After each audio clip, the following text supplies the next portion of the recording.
What's going on, everybody, and welcome back to another episode of Seahawks Now. Today we have some interesting rumors and interesting reports. We have Bleacher Report predicting Amari Cooper to the Seattle Seahawks. We have Pro Football Network predicting Brandon Scherff to the Seattle Seahawks. And we have a ESPN analyst saying the Seahawks should trade for Wyatt Teller. So a lot of interesting updates right now. Interesting rumors flying, guys. Rumors are flying. We've been talking about Amari Cooper quite a bit on this channel. Here's the biggest news of the day. Brad Gangan of Bleacher Report has the Seahawks landing another veteran wide receiver in Amari Cooper. According to the article, he says the five-time Pro Bowler is still just 30. That's true, and went over 1,200 yards for Cleveland in 2023. As to why the 10-year veteran is still on the open market, well, teams might be apprehensive about trusting a player who has lacked year-to-year consistency for much of his career. And he did struggle to produce last year, but consider this, he was dealing with nagging injuries in 2024. But he says Seattle now has money to spend, and they have the need for an X or Z receiver like Amari Cooper because they currently have two slot guys in Cooper Kupp and Jackson Smith-Njigba. He was the fourth overall pick in 2015, coming off a season when he played 6 games with Cleveland, then got traded to Buffalo, played 8 games with the Bills, finished with 44 receptions for 547 yards and 4 touchdowns, the lowest of his career. The question, would the Seahawks be willing to take a gamble on the 5-time Pro Bowler who definitely is kind of in search of a bounce back? I believe that they are. I think that they would be willing to take a gamble. The question, obviously, here comes down to price. Because, yes, we do have money to spend. Yes, we do have availability. But what Bleacher Report, I think, maybe is missing here is that we could probably draft a guy of his exact caliber in like the 3rd or 4th round at this point who could give similar production, and we barely have to pay him anything. Whereas for Amari Cooper, he is going to be probably asking for $8 million, $10 million, $12 million, somewhere in that range. So it's a little bit harder to give that money to him when you can probably get similar production out of a guy in the draft. That is my take. But yeah, I would say if Amari Cooper wants to come somewhere where he can, instantly contend for a championship, there's no spot, better than Seattle, right? Because, you've got the ability here in Seattle to compete. You do. You have that ability. You're able to make that happen. So yeah, I'm sitting here kind of thinking, I think Amari Cooper would be a good add. Again, it depends on price. I think he would help the team out. I think the Seahawks need a guy who can just be like a deep threat weapon. I know they already have Marquez Valdes-Scantling. I just feel like having another deep threat would be massive for this team, because it would really open up more than just the slants. Because obviously Cooper is going to be great on slant routes and JSN's going to be great on slant routes. We're going to be great in like the 10 to 15-yard range. We need somebody who can be a home run hitter. And MVS, he is a home run hitter, but he also struggles at catching the ball. And so we'll see, how everything shakes out. But yeah, I'd be down for some Amari Cooper. All right, let's move on though. Another report, Pro Football Network predicting Brandon Scherff to sign with the Seahawks.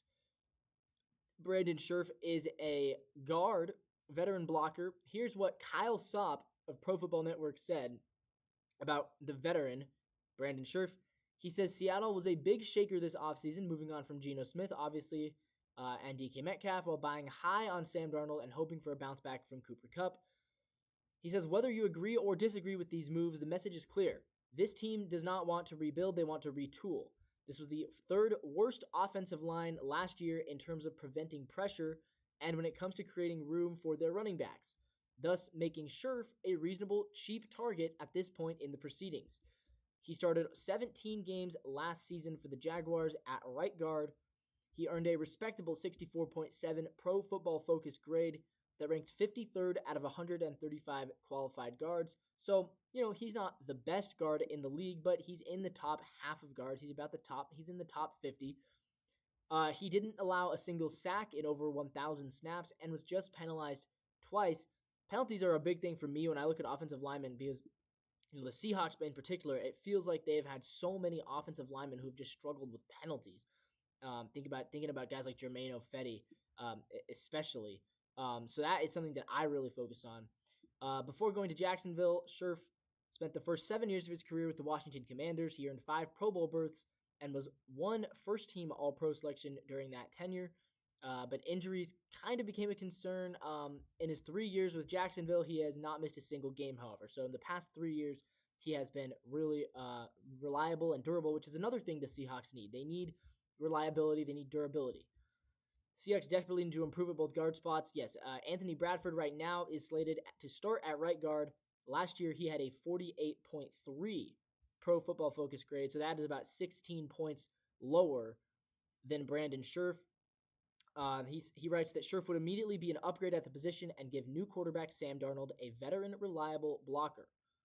He's projected to land a 1-year, $6.7 million deal, and the Seahawks can easily afford that. Yeah, I'd love to bring in Brandon Scherf.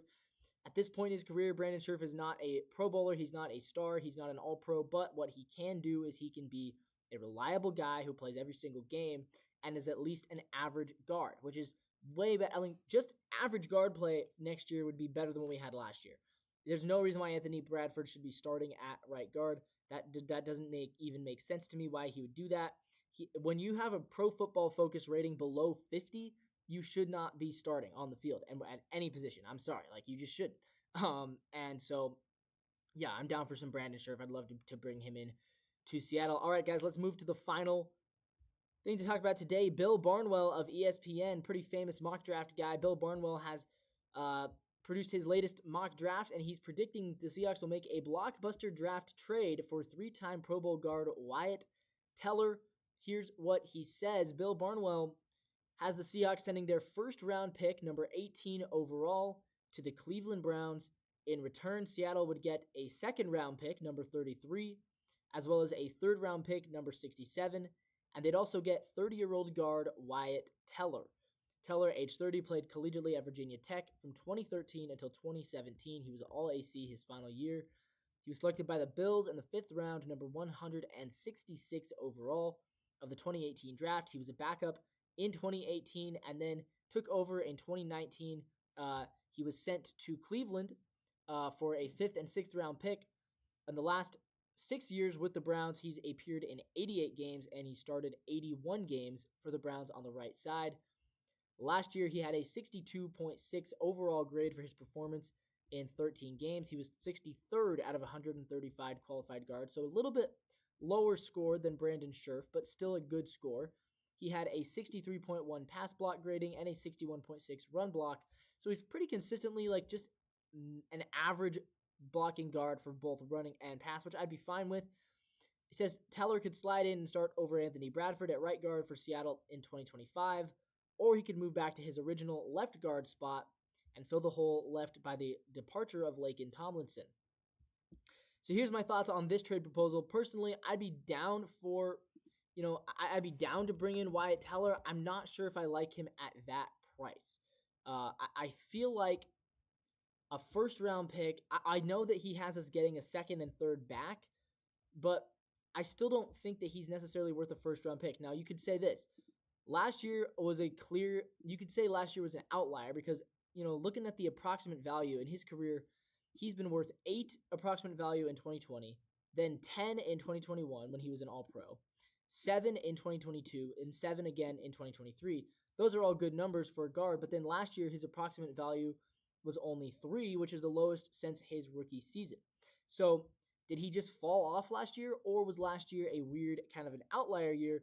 It's hard to tell because he is 30, so part of me wants to say, yeah, he can definitely give you a couple more years. He can probably bounce back. The other part of me is he's on the wrong side of 30. Last year was the worst year of his career since his rookie season. Maybe we shouldn't be trading our first-round pick to get him, even though we would be getting a second and third back. I just don't see you're essentially moving down. You're moving from 18 to 33 because the Browns have the 33rd pick, which is their second-round pick. So you move down 15 spots from 18 to 33 in order to receive a third-rounder and Wyatt Teller. I'm not sure if he's worth moving down 15 spots when it comes from 18. The difference between 18 and 33 is quite a bit. If it was saying, we're going to move from 200 to 215, that's different, right? Or even 100 to 115. The difference between a late fourth and an early fifth is a lot different than the difference between a late first and an early second. Because even at number 18, you can get a really high-end starter at number 18, whereas at 33, you might be able to get a high-end starter, but it's not as likely, right? There's only so many guys in the draft every year that are going to be high-end starters. Those are usually guys that go around in the top 20 to 25 selections. With that all being said, guys, thank you so much for watching. Comment down below, what do you think about that trade proposal? Would you like to see Wyatt Teller in Seattle, or would you rather the Seahawks keep that draft pick and draft at number 18? I want to hear it.